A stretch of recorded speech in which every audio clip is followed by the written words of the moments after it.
Hello everyone, welcome to the NTNL academy. तो स्वागत है आपका। मैं आपका सुमन कुमार फिर से मैं एक नए टॉपिक के साथ आ चुका हूं और आज हम लोग पढ़ेंगे introduction of health and illness. तो चलिए स्टार्ट करते हैं। चलिए, जो हमारा नर्सिंग फाउंडेशन है, जो FON है, वो हमारा फर्स्ट सेमेस्टर में टोटल 14 यूनिट पढ़ने हैं। ठीक है। और हमारा सेकंड सेमेस्टर में 16 यूनिट पढ़ना है, जो कि फर्स्ट सेमेस्टर में इसका एग्ज़ाम बिल्कुल नहीं होता है। ये दोनों मिला कर दोनों एक साथ सेकंड सेमेस्टर में इनका एग्ज़ाम होता है और दोनों से क्वेश्चन पूछे जाते हैं। ठीक है। बट हमें पढ़ना है नर्सिंग फाउंडेशन फर्स्ट, जो फर्स्ट सेमेस्टर में पढ़ना, और नर्सिंग फाउंडेशन 2 जो सेकंड सेमेस्टर में पढ़ना। ठीक है। तो फर्स्ट सेमेस्टर का क्लास फर्स्ट यूनिट जो है वो हमारा describe the concept of health and illness. ये हमारा पहला यूनिट है जो कि हम लोग introduction of health and illness से स्टार्ट करते हैं। ठीक है। तो जो इसका डेफिनेशन है हेल्थ का, वो WHO के द्वारा दिया गया है। आप WHO के बारे में जानते होंगे। ये हमारा वर्ल्ड हेल्थ ऑर्गेनाइजेशन है, जो हमारे पूरे वर्ल्ड के हेल्थ को ऑर्गेनाइज करने का काम करता है या मेंटेन करने का काम करता है।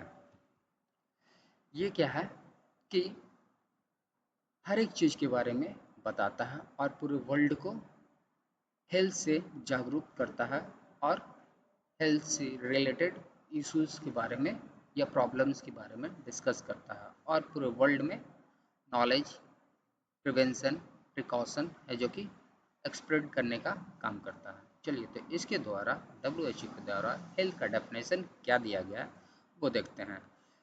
हेल्थ क्या है? Is a state of complete physical, mental, and social well-being rather than merely absence of disease or infertility। मतलब कि WHO कह रहा है कि हेल्थ क्या है? एक state, complete state, physical, mental, social wellbeing rather than absence of disease. मतलब कि बोल रहा है हेल्थ एक क्या है? एब्सेंस ऑफ डिजीज नहीं है, मतलब बिना बीमारी का नहीं है।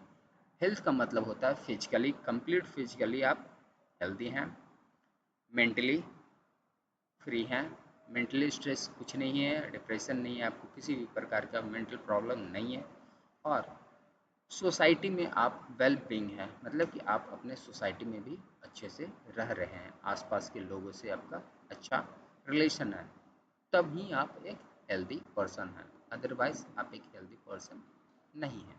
ये WHO के द्वारा कहना है। चलिए, फिर उसके बाद हम लोग देखते हैं डेफिनेशन ऑफ इलनेस।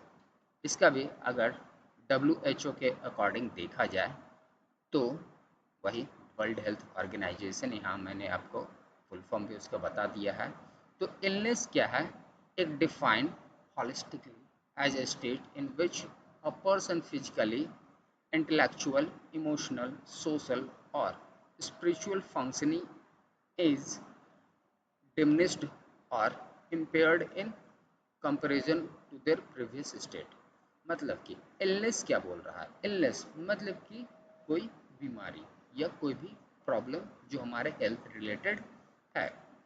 तो ये बताता है कि कोई भी पर्सन हो, आप, मैं या वर्ल्ड के कोई भी पर्सन है, वो अगर फिजिकली कोई भी प्रॉब्लम में हो रहा है, इट मीन दैट वो इल हैं।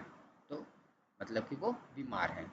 इंटेलेक्चुअल, किसी के रिलेशन में वो सही नहीं है, या इमोशनली वो सही नहीं है, उनके इमोशन डैमेज है, हो चुका है आसपास लोगों से या किसी एक पर्सन से, वो रिलेशन उनका सही नहीं है, या इमोशनली वो डिस्टर्ब हो रहे हैं, तो या सोसाइटी से, आसपास के लोगों से, स्पिरिचुअल आत्मा से उनको संतुष्टि नहीं मिल रहा है, घबराहट हो रहा है, या फीलिंग नॉट गुड, या स्पिरिचुअली बोलते हैं फीलिंग नॉट गुड, आप खुद में अच्छा फील नहीं कर रहे हैं। ये सब प्रॉब्लम है जो कि बताता है कि वो एक पर्सन जो है वो इल है। ठीक है। या फिर बोले कि जो अब प्रीवियस स्टेट है, मतलब कि जब आप हेल्दी थे उस स्टेट को चेंज कर दिया, मतलब उस कंडीशन को चेंज हो गया, तब आप एक हेल्दी पर्सन नहीं है। चलिए, उसके बाद नेक्स्ट पॉइंट है हमारा कॉन्सेप्ट ऑफ हेल्थ, जिसमें डेफिनेशन एंड डायमेंशन दोनों देखेंगे।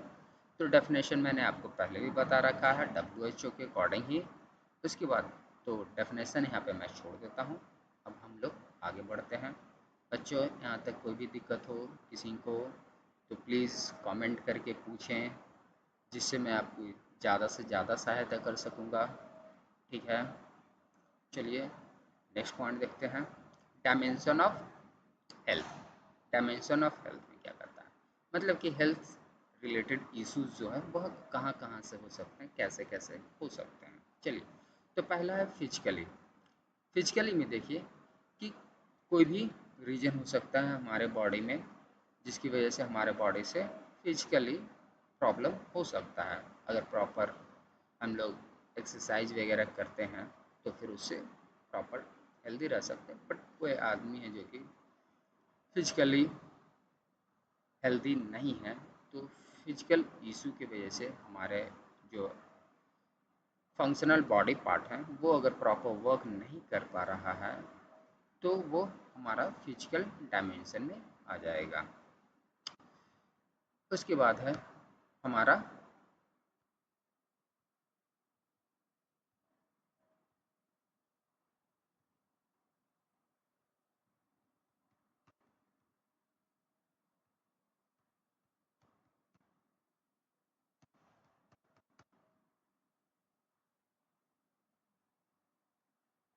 चलिए, उसके बाद है हमारा मेंटल या इमोशनल। ठीक है, इसमें है जो कि मेंटली आप इमोशनली बैलेंस अपने आप को रखें और सेल्फ एस्पिरेंस मतलब खुद को संभाल कर रखें, जिससे एबिलिटी टू मैनेज स्ट्रेस, जिससे आप क्या करें अपने स्ट्रेस को डिप्रेशन को मैनेज करके रखें और क्लैरिटी रहे, किसी से मेंटली स्ट्रेस में ना हो जाए। तो मेंटली भी आप आसपास के लोगों से, आप जिसके साथ रहते हैं, जिनके साथ आप बात करते हैं, उन सब से किसी भी तरह का मेंटल स्ट्रेस होता है तो इट मीन दैट कि आपको ये भी हेल्थ पे इशू डाल सकता है। चलिए, नेक्स्ट है सोशल। सोशल एबिलिटी फॉर्म करता है, ये मीनिंगफुल है रिलेशनशिप, मतलब कि आसपास के लोगों के साथ आप किस तरह के रिलेशनशिप रखते हैं इस पे है जो कि डिपेंड करता है। ये अडेप्टिव सोशल सिचुएशन है, मतलब कि आपके आसपास के आपके पड़ोसी, आपके अगल बगल के लोग जैसे आपके साथ जितने अच्छे से आप उनके साथ रहिएगा, इट मीन दैट कि वो आपका सोशल इन्वायरमेंट बहुत अच्छा है और आपका सोशल इंटरपर्सनल रिलेशनशिप जो भी है वो गुड है। इस वजह से आपका हेल्थ है जो कि अच्छा रहेगा। क्या होता है कि बहुत समय बाद क्या होता है, कभी कभी ऐसा कि आसपास के लोगों से अगर आप अच्छे से बात कर रहे हैं, हंस खेल के बात कर रहे हैं, तो आपका स्ट्रेस जो है वो फ्री रहता है और आप खुश रहते हैं। अब अगर कोई आदमी एग्रेसिव होकर बात कर रहा है या किसी भी अजीब तरीके से बिहेव कर रहा है, इट मीन दैट लोग भी कहते हैं कि आदमी अच्छा नहीं है, ये नहीं है, वो नहीं है। तो इस टाइप से उनका सोशल जो इन्वायरमेंट होता है वो ख़राब हो जाता है। इसलिए सोशल भी है जो कि सोसाइटी भी जो है कि आपके हेल्थ पे बहुत अफेक्ट करता है। चलिए, स्पिरिचुअल या सिंस ये पर्पस बताता है कि मीनिंग ऑफ एथिक्स और connection of something greater than onset. आपको मैंने पिछले क्लास में एथिक्स के बारे में बताया था। ठीक है, तो मैं आपको एथिक्स के लिए बारे में आपको जानना है तो पिछला वाला वीडियो आप जाकर देख सकते हैं। ऐसे स्पिरिचुअल ये सेंस करता है, आपको खुद में सेंस होगा कि मैं आज वेल नहीं महसूस कर रहा हूँ, अच्छा नहीं फील कर रहा हूँ, या कोई भी ऐसा इशू जो आपको खुद फील कर रहे हैं। ठीक है, या इसको कोई मीनिंग निकले जिससे आप किसी को गलत किए तो फिर वो लगता है खुद में रिग्रेट फील कर रहे हैं, और या तो फिर connecting together then concept, जिससे क्या कर रहे हैं आप एक दूसरे से कनेक्ट नहीं हो पा रहे हैं, या कोई भी अदर इशू आ रहा है जिससे आप क्या कर रहे हैं लोगों से नहीं जुड़ पा रहे हैं। नेक्स्ट हमारा इन्वायरमेंटल और ऑक्यूपेशनल। इन्वायरमेंटल और ऑक्यूपेशनल भी है जो कि हमारे स्वास्थ्य पे बहुत प्रभाव पड़ता है। इन्वायरमेंट क्यों पड़ता है, क्योंकि अगर अगर इन्वायरमेंट नहीं प्रॉपर मिले हमें तो फिर क्या हो सकता है कि हमारे हेल्थ पे बहुत ज़्यादा अफेक्ट देगा। और ऑक्यूपेशनल भी देता है, क्योंकि आप जहाँ काम कर रहे हैं तो उस पर भी है जो कि प्रभाव पड़ता है।